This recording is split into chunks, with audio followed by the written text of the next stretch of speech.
காருக்கு பிபிஎஃப் பண்ணுறதுல நம்மள நிறைய பேருக்கு நிறைய டவுட்ஸ் இருக்கும். நம்மகிட்ட ரிப்பீட்டடாக நிறைய பேர் ஒரு சில கொஸ்டின்ஸ்லாம் வந்து கேட்டிருக்காங்க. அதில் என்னென்னா எத்தனை நாள் ஆகும், எதனால் வந்து டிஸ்மேண்டல்லாம் பண்ணணும், அந்த மாதிரியான கிளாரிஃபிகேஷன்லாம் கொடுங்க அப்படின்ட்டு. ஸோ ப்ரீவியஸாக நம்ம நிறைய வீடியோலையும் சொல்லியிருக்கோம். ஸோ இன்றைக்கி வந்து பார்த்திங்கன்னா நம்மளுக்கு திருச்சியிலேருந்து ஒரு அல்கசார் கார் வந்து பிபிஎஃப்காக வந்திருக்கு. இந்த காரில் வந்து பார்த்திங்க அப்படின்னா நம்ம என்ன பிபிஎஃப் பண்ண போகிறோம் அண்ட் கஸ்டமர்ஸ் நம்மகிட்ட நிறைய பேர் கேட்ட டவுட்ஸுக்கு எல்லாத்துக்குமே வந்து வீடியோவோட கிளாரிஃபிகேஷன்ஸ் வந்து கொடுக்க போகிறோம். ஸோ இது வரைக்கும் நீங்கள் நம்மளோட சேனலை வந்து சப்ஸ்கிரைப் பண்ணலன்னா சப்ஸ்கிரைப் பண்ணிக்கோங்க, கூடவே பெல் பட்டனையும் கிளிக் பண்ணிக்கோங்க. ஸோ ஆரம்பிக்கலாமா?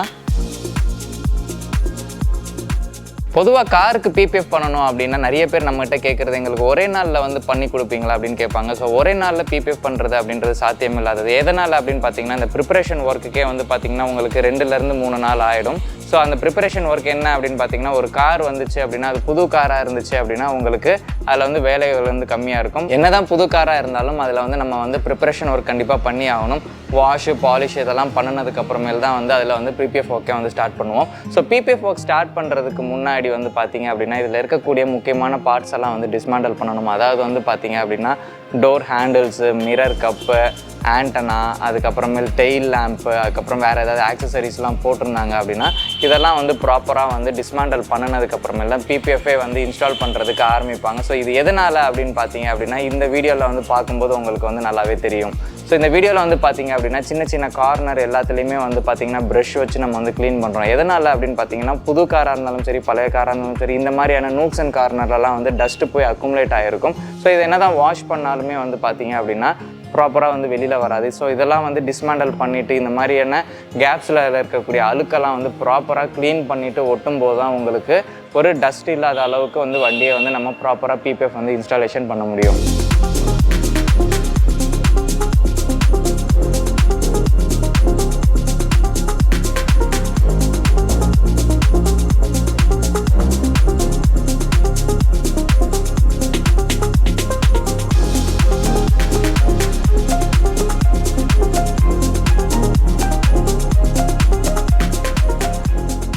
இந்த க்ளீனிங் ப்ராசஸ் பண்ணுறதுக்கும் அண்ட் டிஸ்மேண்டல் பண்ணுறதுக்குமே ஆல்மோஸ்ட் ஹாஃப் டே ஆயிரும். அதுக்கப்புறமேல் வாஷ் பண்ணிவிட்டு இந்த பாலிஷ்லாம் பண்ணும்போது ஒரு டே ஒன்னே வந்து கம்ப்ளீட் ஆயிரும். ஸோ இந்த ஃபஸ்ட் டே வந்து கம்ப்ளீட் ஆனதுக்கப்புறமேல் தான் செகண்ட் டே வந்து ப்ராப்பராக வந்து இன்ஸ்டாலேஷன் வந்து பண்ண ஆரம்பிக்கணும். ஸோ அப்போ தான் வந்து பார்த்திங்க அப்படின்னா உங்களுக்கு எதிர்பார்க்கக்கூடிய ஒரு அவுட்புட் நல்லாவே கிடைக்கும். ஸோ நிறைய பேர் நம்மகிட்ட கேட்குறது ஒரே நாளில் வந்து பண்ணி கொடுக்க முடியுமா அப்படின்னு கேட்குறதுக்கு இதுதான் ரீசன். ஏன்னா உங்களுக்கு ப்ராப்பராக வந்து இந்த டிஸ்மேண்டல்லாம் பண்ணிவிட்டு இந்த ப்ராப்பரான க்ளீனிங் பண்ணி வாஷ் பண்ணி பாலிஷ் பண்ணுறதுக்கு ஒரு டே ஒன் தேவைப்படுது. அடுத்த நாள் தான் வந்து பார்த்தீங்க அப்படின்னா இன்ஸ்டாலேஷன் வந்து பண்ணுவோம். ஸோ ஒன்ஸ் இன்ஸ்டாலேஷன் முடிச்சதுக்கப்புறமேல அது ப்ராப்பராக வந்து ஃபினிஷ் பண்ணி அப்சர்வேஷன்லாம் வச்சுருந்து அகைன் வந்து பார்த்தீங்க அப்படின்னா நம்ம டிஸ்மேண்டல் பண்ண பார்ட்ஸ் எல்லாத்தையுமே ரீஃபிட் பண்ணிவிட்டு அதில் ஏதாச்சும் கம்ப்ளைண்ட்ஸ்லாம் இருக்கா அப்படின்றதெல்லாம் வந்து ஒரு வாட்டிக்கு R&D பண்ணி முடிச்சதுக்கப்புறமேல தான் அதுக்கப்புறமேலு ப்ரிப்ரேஷன் ப்ராசஸ்லாம் பண்ணி முடித்து மறுபடியும் வண்டி டெலிவரி கொடுக்கணும். ஸோ இது வந்து பார்த்திங்க அப்படின்னா மினிமம் டிபெண்ட்ஸ் அந்த வண்டியோட சைஸ் அந்த இதுக்கேற்ற மாதிரி 2லேருந்து 3 நாள் இல்லை 3லேருந்து 5 நாள் வரைக்கும் கூட ஆகும். ஸோ நிறைய பேர் வந்து பார்த்திங்க அப்படின்னா நம்மகிட்ட பெரும்பான்மையாக கேட்குற கேள்வி வந்து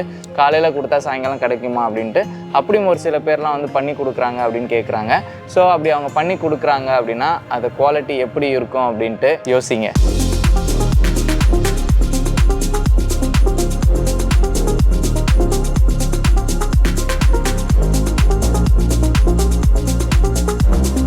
ஸோ இது ரொம்பவே புது வண்டி அப்படின்றனால நம்ம வந்து இதோட ஒர்க் வந்து 3 டேஸில் வந்து கம்ப்ளீட் பண்ணி கொடுத்துருக்கோம். ஸோ ஒரு சில பேர் வந்து பார்த்திங்க அப்படின்னா வண்டி வாங்கி ரொம்ப நாள் கழிச்சு ஒரு 6 மாதம் கழிச்சுலாம் கொண்டு வருவாங்க. ஸோ அந்த மாதிரி வண்டிக்கெலாம் வந்து பார்த்திங்கன்னா பெயிண்ட் ப்ரிப்பரேஷன் பண்ணுறதுக்கே வந்து நமக்கு வந்து டைம் எடுக்கும். ஸோ அது வந்து பார்த்திங்கன்னா மேலும் ஒரு 5 நாள் கூட வந்து எக்ஸ்டெண்ட் ஆகலாம்.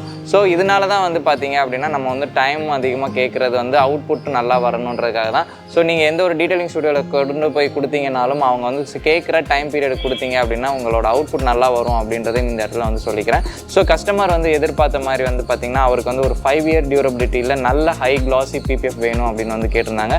ஸோ இந்த வண்டிக்கு வந்து பார்த்திங்க அப்படின்னா ஷீல்டு ப்ரோவில் ஒரு ஹை கிளாஸ் பிபிஎஃப் வந்து இருக்குது. ஸோ அதை தான் வந்து நம்ம ரெக்கமெண்ட் பண்ணியிருந்தோம். ஸோ இந்த வண்டியோட அவுட்புட் வந்து பார்க்கும்போது உங்களுக்கே தெரியும் எந்த அளவுக்கு கிளாஸ் இருக்குது அப்படின்ட்டு.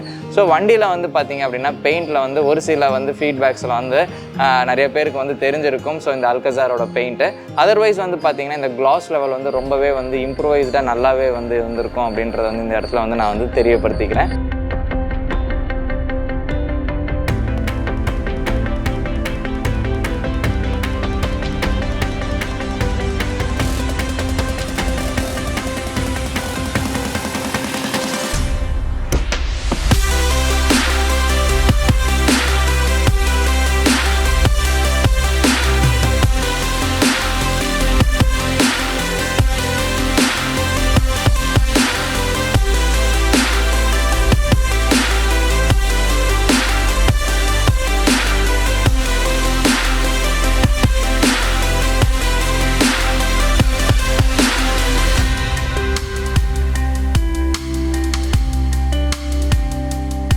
வண்டியோட அவுட்புட் பார்க்கும்போது உங்களுக்கே வந்து தெரிஞ்சிருக்கும் எந்த அளவுக்கு கிளாசி ஃபினிஷ் வந்துருக்கு அப்படின்றது. ஸோ எப்படி இருந்துச்சு அப்படின்றத வந்து கமெண்ட்டில் வந்து சொல்லுங்கள். ஸோ இந்த வண்டிக்கு வந்து பார்த்திங்கன்னா நம்ம என்னென்ன ப்ராசஸ்லாம் பண்ணணும் அப்படின்னா, ஃபஸ்ட்டு வண்டி வந்த உடனே இதோட பார்ட்ஸ் எல்லாத்தையுமே வந்து டிஸ்மேண்டல் பண்ணதுக்கப்புறமேல் சின்ன சின்ன கார்னரில் இருக்கக்கூடிய அழுக்கெல்லாம் வந்து ப்ராப்பராக க்ளீன் பண்ணிவிட்டு அதுக்கப்புறமேல் வாட்டர் வாஷ் பண்ணி முடிச்சுட்டு அதுக்கப்புறம் ப்ளே பார் அண்டு பெயிண்ட் கரெக்ஷன்லாம் பண்ணினதுக்கப்புறமேல் தான் இதில் வந்து பிபிஎஃப் வந்து நம்ம இன்ஸ்டாலேஷன் பண்ணியிருக்கோம். ஸோ பிபிஎஃப் வந்து பார்த்திங்க அப்படின்னா இது கம்ப்ளீட் காருக்குமே வந்து பண்ணினது தான்.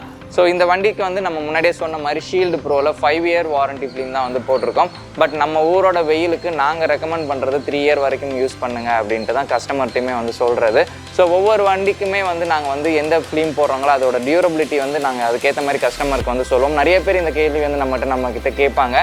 ஸோ இது 5 இயர் போட்டோம்னா இது 10 இயர் வரைக்கும் யூஸ் பண்ணலாமா அப்படின்ட்டு. ஸோ அந்த மாதிரி எந்த ஃபிலிமுமே கிடையாது. ஸோ அவங்க என்ன இயர் டியூரபிலிட்டி வாரண்டி கொடுக்குறாங்களோ அதுக்கேற்ற மாதிரி நம்ம ஊருக்கு ஏற்ற மாதிரி எவ்வளோ நாள் யூஸ் பண்ணணுன்றது நீங்கள் எந்த டீட்டெயிலிங் ஸ்டுடியோவில் போடுறீங்களோ அவங்க சொல்லுவாங்க. அதன்படி நீங்கள் வந்து ப்ராப்பராக யூஸ் பண்ணினீங்களா, அந்த ப்ராப்பராக வண்டியை மெயின்டைன் பண்ணீங்க அப்படின்னா பிபிஎஃப்பும் வண்டியும் ரொம்பவே நல்லாயிருக்கும். ஸோ இந்த வீடியோ மூலயமா சில டவுட்ஸ் எல்லாம் உங்களுக்கு கிளாரிஃபை ஆயிருக்கும் அப்படின்னு நினைக்கிறேன். ஸோ இந்த வீடியோ பற்றின ஏதாச்சும் கருத்துக்கள் இருந்துச்சு அப்படின்னா கமெண்ட்டில் வந்து சொல்லுங்கள். அண்ட் இது வரைக்கும் நீங்கள் நம்மளோட சேனலை வந்து சப்ஸ்கிரைப் பண்ணலன்னா சப்ஸ்கிரைப் பண்ணி கூடவே பெல் பட்டனையும் கிளிக் பண்ணிக்கோங்க. மீண்டும் வேறொரு வீடியோவில் சந்திக்கும் வரை நான் உங்கள் சதீஷ் பந்த பிளிங் டீடைலிங் ஸ்டுடியோ. நன்றி, வணக்கம்.